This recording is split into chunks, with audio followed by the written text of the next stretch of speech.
tal, mi estimado Arturo? Buenas tardes, ¿cómo estás? Muy bien, ¿y tú? Bien, mira, aquí ya ansiosos de este primer episodio de su programa. Hablemos de todo. Exacto, mira, hasta nos pusimos, sin ponernos de acuerdo, salió perfecto, muy bien ahí la toma. Claro que sí, amigo, pues como Saludcita. nuestro primer programa, Como debe ser, brindemos por brindemos. que sean muchos. Saludcita. Ya sabemos que en este programa vamos a hablar de todo tipo de situaciones, de todo tipo de cosas, principalmente enfocado desde el punto de vista económico, empresarial, financiero, etcétera. Y bueno, amigo, a ver, platícanos qué tema traemos el día de hoy para platicar con nuestra audiencia. Pues mira, este tema del día de hoy es muy relevante porque vamos a hablar lo que pasa del día a día con el empresario. Y vamos a ponerlo también en un plano aquí de Querétaro. ¿Por qué? Porque hoy en día, mi estimado, aquí en la ciudad es un poquito difícil el tránsito. Ah, ¿te cae? Bueno, yo, o sea, sí, pero la vez que yo soy feliz haciendo home office, entonces no tengo ese dolor de cabeza o ese dolor de tema, a menos que tenga una junta o algo particular, pero fuera de eso realmente no tengo la fortuna de seguir haciendo home office y mi equipo es más que feliz también haciendo eso, ¿no? Oh, excelente, pero imagínate todos los trámites que tiene que hacer un empresario, por ejemplo, arrancando el año, licencia de funcionamiento, trámites ante el IMSS, cualquier otro trámite o incluso citas a realizar. Imagínate ahorita con el tráfico aquí en Querétaro. Pero ni hay citas, amigo. Entonces, digo, bueno, no, o sea, hay que reconocer que algo que está haciendo la autoridad ahí es que a través de plataforma de Facebook y Twitter ha estado haciendo publicaciones de citas disponibles en estos lados de la República para que tú vayas hasta Tampico a solicitar tu firma, porque en Querétaro no hay. Exacto. Y eso implica gastos al empresario. Claro, por supuesto. Imagínate, constituyes una persona moral porque anteriormente a este año, los notarios públicos cuando escribían un acta constitutiva, sí, tenían el atributo y la facultad para registrar la persona moral ante el SAT y te evitabas primero el registro de la persona moral. Correcto. Pero hoy en día, ciertamente por el actuar de los notarios, pues se les quitó este atributo. Entonces ahora simplemente te dan tu acta constitutiva y es de completo. Oye, pero a ver, en ese afán de, en lugar de perseguir o de, está muy cañón, porque en lugar de como de corregir o perseguir a los que deberían de perseguir y hacer lo que tendrían que hacer la autoridad, lo único que hacen es prácticamente eliminar, ¿no? Pues fue como el tema del outsourcing. En lugar de perseguir a los outsourceros, malos pagadores que hacen actos simulados y pagan muy mal a sus empleados, pues pagaron justos por pecadores y automáticamente eliminaron eso en lugar de realmente perseguir la situación. Y ahorita, pues porque nos estamos enfrentando a este tipo de, a ver, quieras o no, siguen haciendo malas prácticas en algunos, y es más, y ahora, híjole, a ver, muchos incluso han estado usando el tema del reciclo para simular actos, lo cual está súper penado. Incluso el legislador fue muy astuto en ponerlo en Código Fiscal, decir, se considera como un acto simulado, ¿no? En defraudación fiscal, por tema de si tú usas la figura del reciclo para pagar sueldos y salarios, lo cual está muy mal, ¿no? Entonces, entre el reciclo, entre asignaciones a salarios que se sigue ocupando, o incluso en el tema del REPSE, siguen subcontratando, se hacen más empresas y al final de cuentas el remedio para la enfermedad es un parchecito. Correcto. Pero a ver, vamos a ir desmenuzando, si así me lo permites, como este día a día de un empresario, de un emprendedor, de qué es lo que se puede enfrentar. Y si tú me lo permites, es como ir desglosando este discernimiento que muchas veces las personas dicen, oye, ¿qué me conviene? Si voy actuando como una persona física o como una persona moral, y por qué me recomiendan una cosa por otra. Digo, al final cada caso y circunstancias es importante discernir y ver qué es lo mejor para cada uno de ellos. Pero a ver, ¿tú cómo visualizas cuando llega una persona y dices, a ver, quiero empezar un negocio? ¿Y cuál es la primera situación que tú analizas y que hay que estar visualizando con ellos? Pues mira, de entrada es el giro del negocio, a lo que se va a dedicar, y sobre todo cuál es su presupuesto de ingresos versus su egresos y su utilidad. Recordemos que una de las leyes fiscales en México, además de gravar los ingresos, el resultado o la base es la utilidad de lo que se tenga. Entonces, de ahí se puede discernir entre tributar como una persona física o una persona moral. Correcto. Y ahí, y fíjate que generalmente muchos pensarían que es como una receta de cocina, ¿no? Claro. Y la realidad es que no, es que cada circunstancia o cada cosa su su decisión, porque muchas veces, oye, la persona física, pues, simplemente pensando, ya a lo mejor tu régimen, de acuerdo a lo que tú quieres actuar, de acuerdo a la actividad que tú quieres ejercer, pues a lo mejor sí lo mejor es irte por el lado de irte familiarizando con todas las obligaciones que pueden existir y no hay como a lo mejor hacerlo a través de este régimen simplificado de confianza, que su propia naturaleza fue pues simplificar el cumplimiento tributario o el cumplimiento de impuestos, pero ya vimos que para los que no están, o con los que finalmente no se dieron cuenta o no fueron tan perspicaces en esa situación, hubo deficiencias en el sistema de movimiento del SAT específicamente en el de personas físicas, porque prácticamente a pesar de que estaba prellenado para facilitar el cumplimiento de impuestos, la realidad es que la forma estaba trascendiendo al fondo, porque si había un conflicto en el CFDI, automáticamente te lo acumulaban y tienes que pagar sobre ello cuando no necesariamente era así, ¿no? Claro, y sobre todo, retrocediendo un poquito en el tema de, oye, constituye una persona moral, me quedo como persona física, también parte del aspecto financiero. Claro. Ciertamente, constituir una persona moral hoy en día te lleva, además de tiempo, cuánto cuesta inscribir a una persona moral ante el notario, cuánto tiempo vas a durar a recabar las firmas, a que el notario te dé el acta constitutiva, a inscribir la persona moral y a obtener la firma electrónica para que puedas solicitar tus sellos digitales y empezar a facturar. ¿Cuánto desde que inicias con el proceso hasta que tienes todos esos requisitos va a pasar? Y eso significa perder dinero. Y claro, porque incluso una de las cosas que nos estamos enfrentando para el tema específicamente de constitución de personas morales, que sigue todo un proceso, ¿no?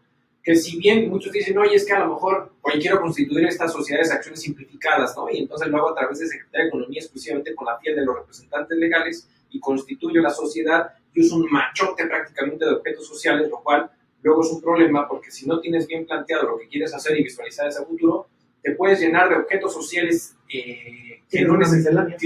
exacto, entonces que no necesariamente es lo que tú necesitas para el debido cumplimiento, o a veces sucede que, digo, y estoy como diciendo un poquito, pero a veces cuando tú quieres abrir una donataria autorizada, tienes que especificar de manera muy puntual lo que tú quieres hacer en el objeto social para poder constituirla. Pero bueno, regresando un poquito a la situación, algo que se está enfrentando prácticamente los notarios, la gente, es que hay un proceso derivado prácticamente del tema pandemia, retrasos excesivos para el registro de las actas públicas ante el registro del público de la propiedad.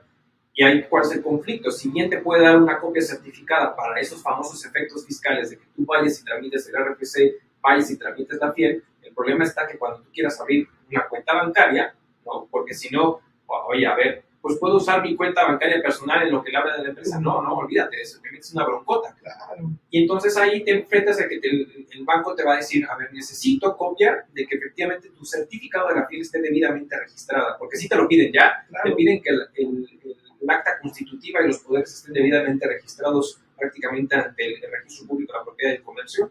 Entonces, todo esto va a retrasar que tú inicies operaciones y a lo mejor muchas veces sucede, o sea, en la vida de los negocios muchas veces sucede que dices, quiero constituir esto porque ya tengo impuesto un proyecto que de repente sale una conversación así y tienes que hacer todo el armado, ¿no? Del proyecto y formales, todos los documentos formales para emprender, ¿no? Y es un dolor de cabeza. Claro, y sobre todo que anteriormente, cuando se pretendía constituir una empresa, pues era todo un proceso, era primero vamos a juntarnos, a qué nos vamos a dedicar, las primeras asambleas, capital social, que es otro punto. Hoy en día se constituyen personas morales con 1 millón, con 2 millones, medio millón de pesos en capital social, pero nunca se exhibe. Y ahí entra la ley de sociedades mercantiles, donde tenemos 1 año para exhibir el capital suscrito. Realmente se exhibe. Eso es entrada con los notarios. Anteriormente se daba toda esta especificación. Hoy en día, como tú lo acabas de comentar, es todo. Tenemos un negocio, hablas de la persona moral. Ciertamente existen varias figuras, como una AMP o una SAS, pero vamos a constituirla bien porque incluso tenemos inversión extranjera. Anteriormente existían esos procedimientos que duraban 3, 4, 5, 6 meses y se venía conjugando un proceso. Hoy en día es muy al vapor. Tenemos un negocio no muy lejos, los cubrebocas en el tiempo de pandemia. Hubo mucha gente, tengo varios conocidos que lograron, ¿no? Compramos una máquina para hacer cubrebocas y ¡pum! Claro. Que era el de ¡pum! Güey. Tenemos una empresa de cubrebocas y hay gente que sí lo pudo echar a andar, claro, y le fue súper bien, pero hay gente que se quedó en el proceso de constituir las personas morales. Exactamente. No, y entonces la verdad es que lo dices muy bien y creo que es todo un tema de ir decidiendo, de ir viendo qué es lo que mejor te funciona a ti como empresario, como emprendedor para iniciar todo un proceso. Ahora, hay muchas cosas que siempre recomendamos y es bien importante. A ver, tenemos una muy mala praxis en México y es una de las cosas por qué las autoridades fiscales están cada vez siendo más agresivas en sus actos de fiscalización y donde ponen el rojo, ponen la bala prácticamente, es porque tenemos una muy mala cultura tributaria y esa mala cultura tributaria es siempre buscando cómo no hacer bien las cosas y entonces entra en este conflicto competitivo económico donde al final dices, oye, a ver, un contribuyente X que a lo mejor hace actos ilegales para efectos de bajar reducir la base gravable, ¿no? Y pues al final la competencia que puedes tener contra uno que quiere hacer las cosas bien, pues evidentemente sus costos, ¿no? Y sus repercusiones financieras es muy distinta. Entonces, algo que sí es bien importante es hacer ese modelo de negocios y esa proyección financiera respecto a lo que tú buscas, porque incluso hoy en día, y es bien importante ir ajustando, porque, a ver, el impacto económico que muchas, pequeñas personas han estado visualizando y que no sé si hicieron el debido presupuesto adecuado para 2023 específicamente hablando, pensando en los ajustes en materia laboral por estas vacaciones dignas. El ajuste que te implica esa prima vacacional, el ajuste que te implica el tema de la famosa tabla nueva para el RCB, que está tan mal diseñada que a partir del salario mínimo empiezas en el cuarto renglón, porque realmente, o sea, con el nuevo factor de integración, estás en el cuarto renglón y los primeros tres renglones sirven para dos cosas, para nada y para nada. Entonces, todo eso eleva prácticamente tus costos financieros y por ahí salió una propuesta que están poniendo sobre el tintero el aguinaldo digno. No sé si lo viste. De 15 a 30 días. De 15 a 30 días. Todo eso es una repercusión económica muy fuerte para todos los empresarios que si no están, yo no estoy diciendo que esté mal o que esté bien, pero el tema es que es un modelo económico que definitivamente a lo mejor quienes sí pueden hacer frente son las empresas multinacionales o las grandes empresas que sus prestaciones son por encima de la ley, donde te dan por lo menos de inicio, antes te empezaban a dar 20 días de vacaciones, te daban 30 o 45 días de aguinaldo, te daban muchas cosas. El problema va a estar con todos los pequeños empresarios que están acostumbrados a los mínimos de ley, que eran 6 días de vacaciones, 25 de prima vacacional y 15 días de aguinaldo. Entonces, si le empiezas a subir todo esto, es un costo financiero duro que va a suceder dos cosas. Una de dos. O se lo impactan el precio, que seguramente va a tener que hacer así, porque si no, lo único que van a hacer es ver el dinero pasado de lo que cobran, se lo van a dar a sus colaboradores y a todos sus costos y al fisco, y ellos lo único que van a hacer es mantener a todos ellos no van a ver ni un solo peso por no hacer un presupuesto. Y si en ese presupuesto tienes que elevar el precio, a lo mejor te sales de mercado, cabrón.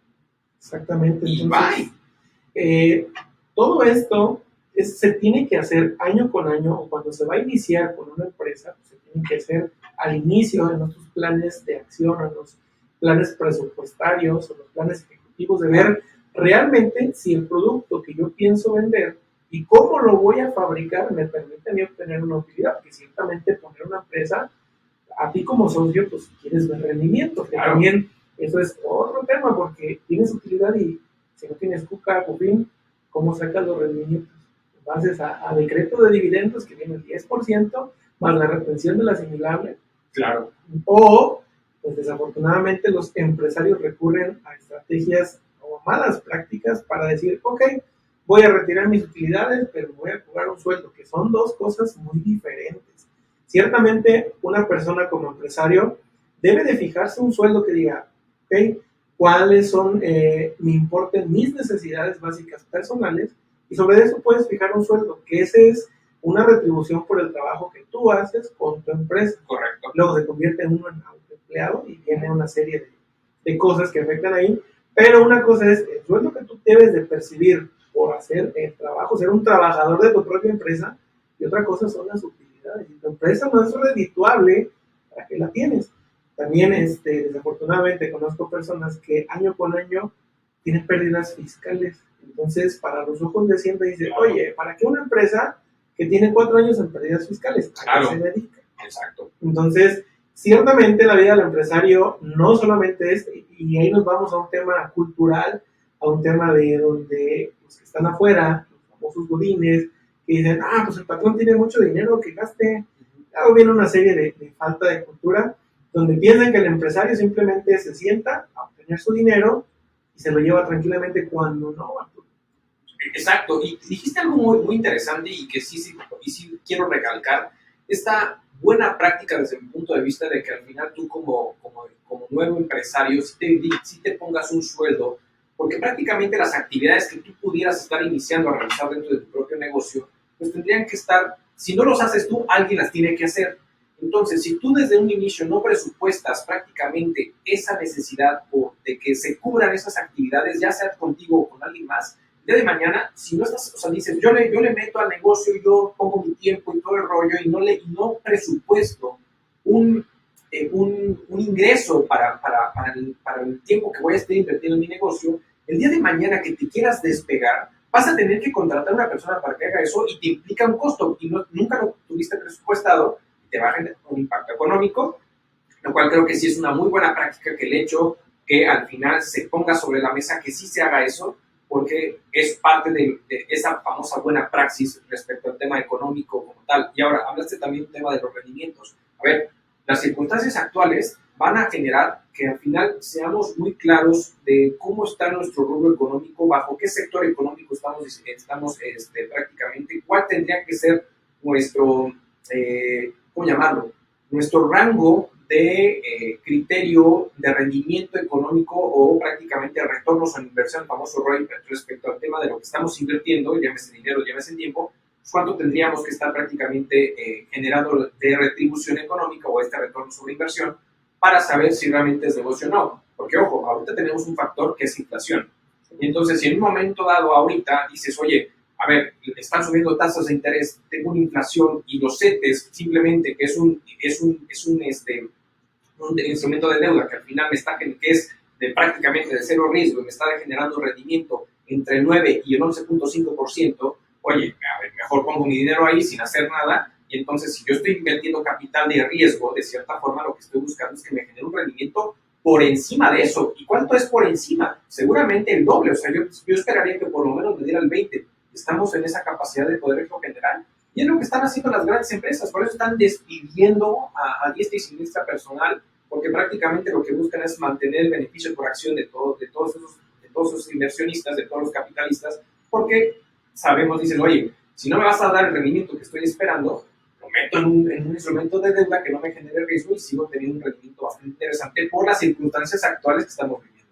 Fíjate que eso pasó, escuché comentarios de Google, que sí, que es una empresa, hablando de empresas, que contrataba personal, que los tenía en sus salas abiertas, como tipo home office, pero dentro de la propia empresa. Se regocijaban de que eran excelentes empleos, pero despidos masivos. Sí. Sí, entonces hay que revisar bien, año con año, cuáles son los presupuestos para poder hacer una excelente planificación financiera, porque también me pasa, Arturo, que los clientes dicen, oye, ¿cuál es el porcentaje de aumento que le voy a dar a mis empleados? Oye, espérate, ¿ya viste cuál es tu presupuesto de ingresos? Claro.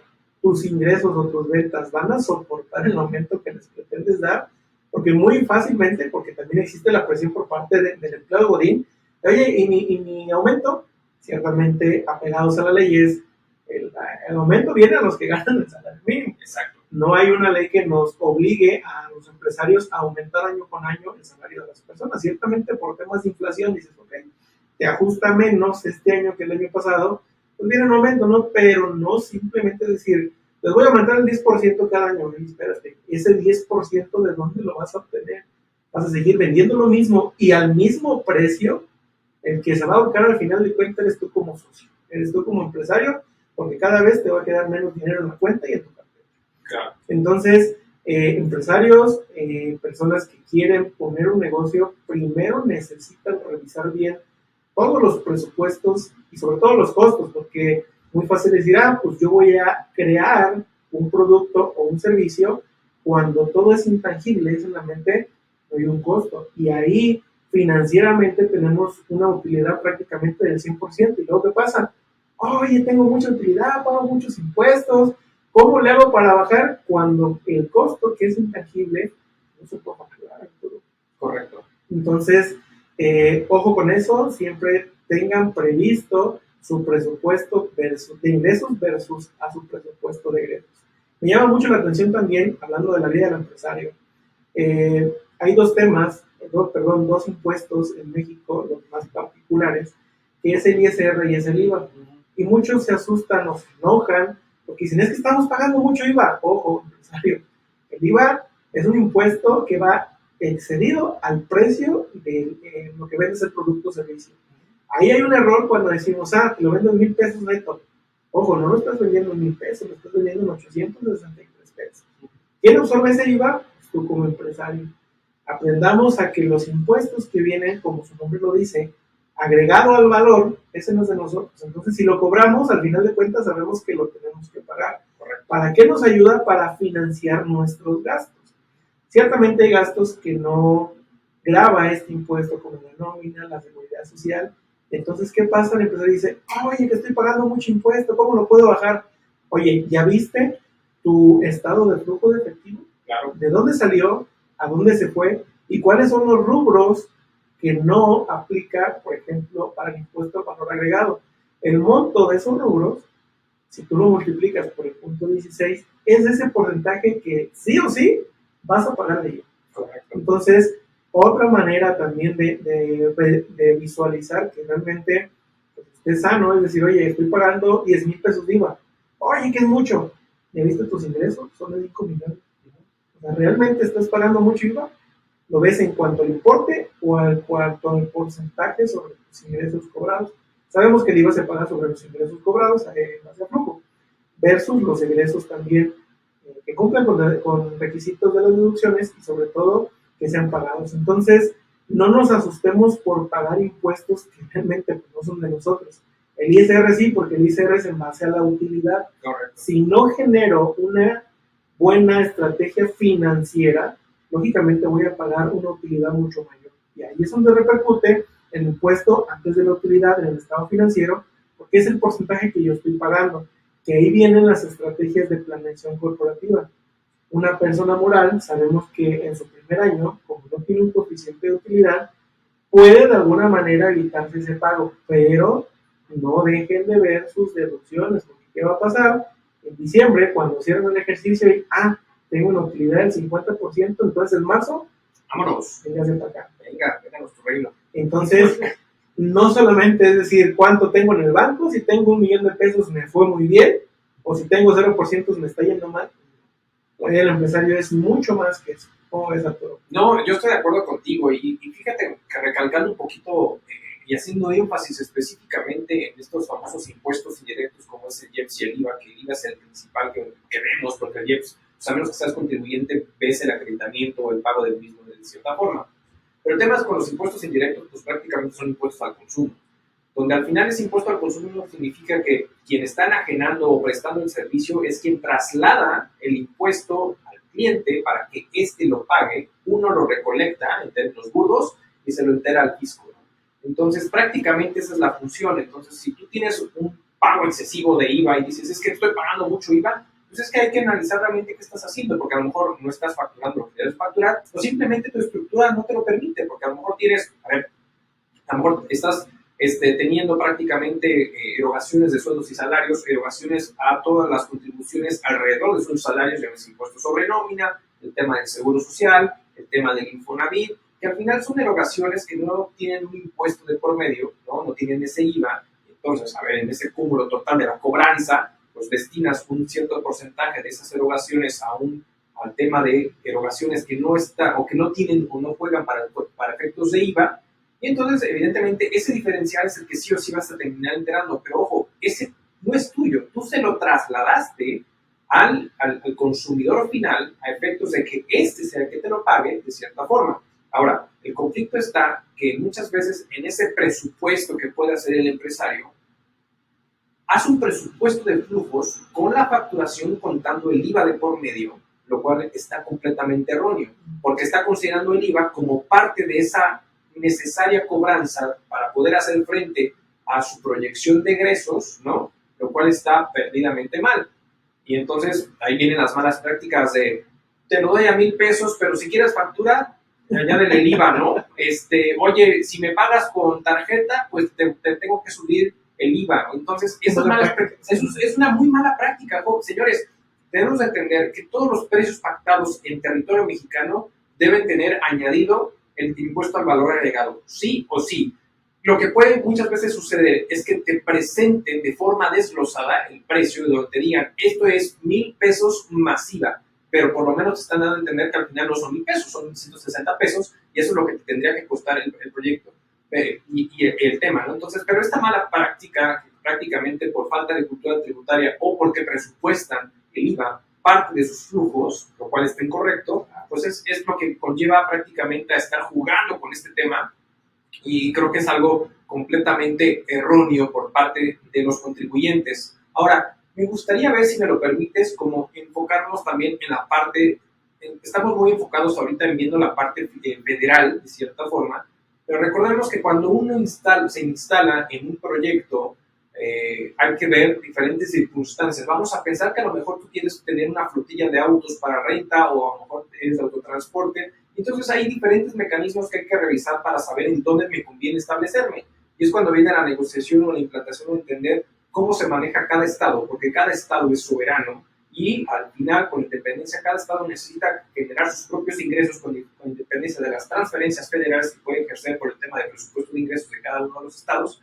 Al final, ellos tienen la soberanía de imponer otro tipo de impuestos. En este tipo de impuestos, al final, está el famoso impuesto sobre nómina. Para el tema municipal está el tema de impuesto predial, está el tema de los impuestos a premios, a concursos y a este tipo de situaciones. En algunos estados que el impuesto celular, sobre como Guanajuato. Guaraní, exactamente, ¿no? Entonces, al final, y ojo, incluso hay situaciones donde algunos estados no solamente es el famoso impuesto sobre nómina, sino es el impuesto sobre remuneraciones al trabajo, donde su umbral es mucho más extenso. Entonces, hay que analizar todo ese tipo de mecanismos, decir dónde quiero establecerme, dónde quiero efectuar el trabajo, en dónde me conviene más, porque a lo mejor me van a costar un mayor porcentaje, incluso el tema de, a lo mejor, de la famosa tenencia vehicular, ¿no? Entonces, eso se lo heredamos creo que del 68, ¿no? Entonces, que bueno, digo, al final, y ahorita más, creo que cada estado necesita recaudar más ingresos porque pues, el gobierno federal está muy intenso con sus grandes proyectos, entonces evidentemente pues, no hay tanta participación en los estados, pero bueno, pues al final creo que hay una serie de circunstancias alrededor de entender cuál es tu actividad, dónde te vas a poner, es decir, dónde te vas a establecer como negocio, en qué estado, qué implica ponerte en ese estado y qué obligaciones conlleva ese estado, porque al final ese estado va a fiscalizar lo que le toca y además por un tema de ley de coordinación fiscal seguramente también entrará en tema de fiscalizar todos los impuestos federales porque genera participación prácticamente en esa recaudación, ¿no? Claro, y sobre todo ahorita que tomas el punto de la participación estatal, híjole, en el tema, volviéndome a recargar en el tema fiscal, qué molesto es que ciertamente tenemos la obligación de presentar los impuestos antes del 17, pero qué molesto es que el día 18 te llegue el verificador o el mensajito de invitación por parte del Estado y en la noche te llega el mensaje de evasión tributaria.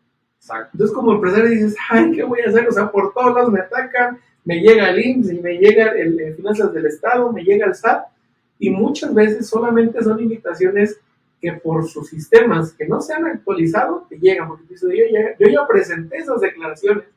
Ciertamente esta campaña de hostigamiento por parte de todas las autoridades fiscales o fiscalizadoras, llámese IMSS, Estado o incluso federal, le dicen al empresario, oye, pues yo ya te pagué, entonces, y luego recaen con el asesor financiero o el contador, oye, ¿sí lo pagaste bien? Oye, ¿por qué me están requiriendo? Oye, no es un requerimiento, es una invitación y que forzosamente, o por lo menos, debemos de tener la cortesía de contestar, porque si no después, no me contestaste tu invitación, pues ahí te va.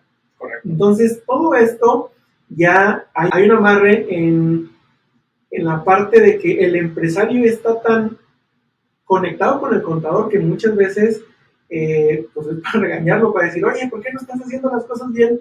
Cuando el asesor fiscal o el asesor financiero dice, oye, pues tranquilo, las cosas ya están presentadas, incluso ahí en la empresa, llegamos a ver casos donde la autoridad manda estos correos de las famosas diferencias que hoy en día está mandando lo de sueldos y salarios, que dice, oye, me presentaste o tú tienes emitidos en los CFDIs de nómina esta retención fue por asimilables, no por sueldos. Pero el SAT te manda, te dice, oye, me debes esto. Y ha pasado tanto que el empresario dice, págalos. Oye, pero ¿por qué vas a pagar Claro, 80, espérame. 100 mil pesos? No, es que págalos para que ya no nos estén llegando correos. Ojo, eso no es la respuesta o la acción correcta, porque van a seguir llegando correos. Entonces, ¿qué es lo que va a pasar? Pues el socio o el accionista, con tal de ya no tener este hostigamiento por parte de la autoridad, decir, me voy a desfalcar, al rato pierdo dinero, va a cambiar de contador a cada rato pensando que el contador es el problema, donde realmente quien funge como este problema o detonador, ahí sí nos vamos a meter un poquito en temas federales, pues es la autoridad fiscal en su afán pues de recaudar dinero para estos proyectos grandes, estimado. Ya sé, y fíjate que, a ver, incluso sumando lo que estás comentando,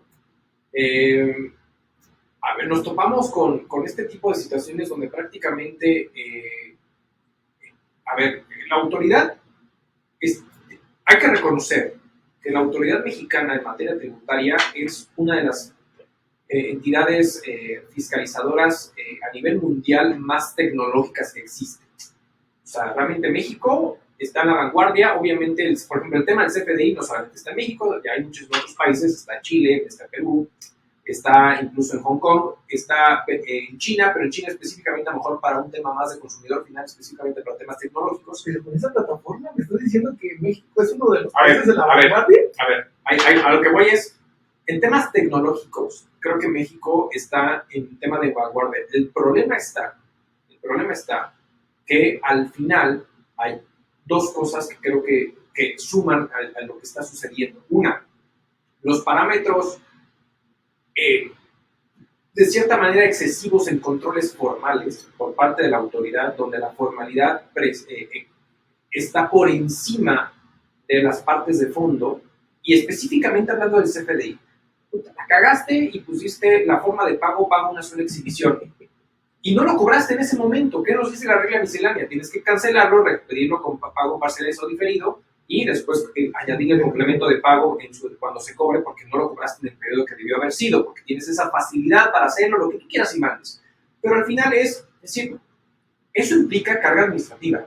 Claro. ¿No? Implica costos para el empresario. ¿Quieres o no implica costos? ¿Y compra los folios? Pues exacto, porque es un tema de control, es un tema de inversiones, o sea, al final hay un tema de costo inherente implícito en ese tipo de controles. Entonces, por un tema de forma, hay actos de molestia de la autoridad hacia el contribuyente, donde muchas veces dicen, para evitarme problemas con la autoridad, ve y págalos. No, espérame, o sea, a ver, cuando llegaron justamente el tema de las diferencias por temas de IVA, había esta regla miscelánea, no recuerdo si fue hasta abril de 2018, donde todavía existe esta facilidad, y a lo mejor estoy diciendo mal la fecha, pero que al final te decía, oye, tú puedes emitir el comprobante fiscal con pago una sola exhibición, siempre y cuando tú hayas cobrado a más tardar el día 17 del mes siguiente, ¿no? Antes de presentar los impuestos, el tema de pues el cobro de dichas facturas. Entonces, evidentemente, tú tienes un método de pago a una sola exhibición emitido en un periodo y tú cobraste dentro de los 17 días del mes siguiente y este ya es válido el comprobante, pero ya hay un acto de diferencia.